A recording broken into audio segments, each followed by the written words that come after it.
From the panel, Gail Hammonds, this is yours. Thank you. Now, City Hall has faced quite a bit of criticism for bypassing or dismissing public input in setting public policy. Do you agree that the city has neglected public input, and what specific steps would you take to improve both public participation in government and civility at city council meetings? And this question will begin with you. Thank you. I do think there is a general feeling in the city. Many people feel they have not had a voice. They have not been informed of decisions and changes that are being made that affect them, and that they are somewhat intimidated or reluctant to go to city council to speak because they don't feel they have sufficient voice. I pledge as your city council member to hold regular meetings out in our ward with the residents, probably somewhere like Hunt Park's Community Center. I've been talking to many people about this as I walk the neighborhoods. They love this idea. They love the idea of being able to come together, get an update from me on a regular basis, discuss their concerns, give me their input, tell me what they would like to see done differently. So while I think that the city council meetings do still allow for public comment, I understand that why people feel that they have been excluded, why they're not being heard from, and I think I would take it back to the local level.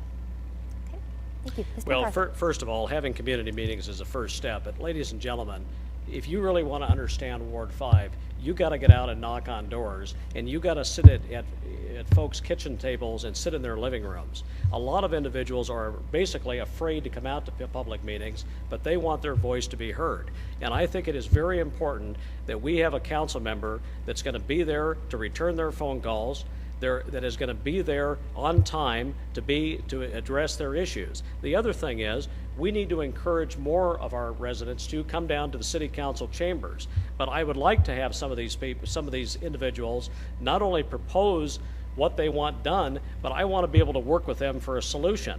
A lot of times folks will come down and they'll complain, but they don't have a solution. Why not work together and make sure that we come up with a solution, because the city deserves solutions to these challenges. The other thing is we need to make sure that we are accessible to them. And that is the critical thing that I've heard about other, not necessarily Mr. Atkinson, but other members of our council, where they are not accessible to their constituents. Ladies and gentlemen, if you want to call me, I'll give you my phone number. It's 328-0741. You call me and you will get a return phone call. I had a person call me last week and said, Donna never returned my phone call, and that's why I'm calling you. He got my phone call. I discussed the issue with him. Needless to say, he's now one of my supporters. Ms. Dodi Mishalka, you have 30 seconds. Thank you. Not sure about that last comment. I too have been receiving many phone calls on my campaign phone. Many people already see me as their council person, coming to me asking me for solutions, such as the blaring horns from the trains.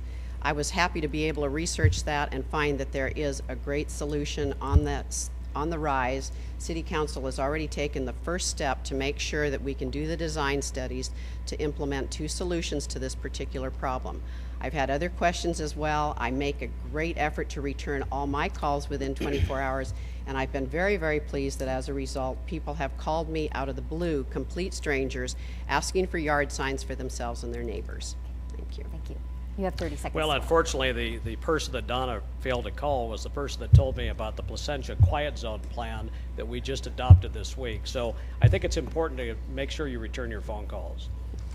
Okay. Thank you both.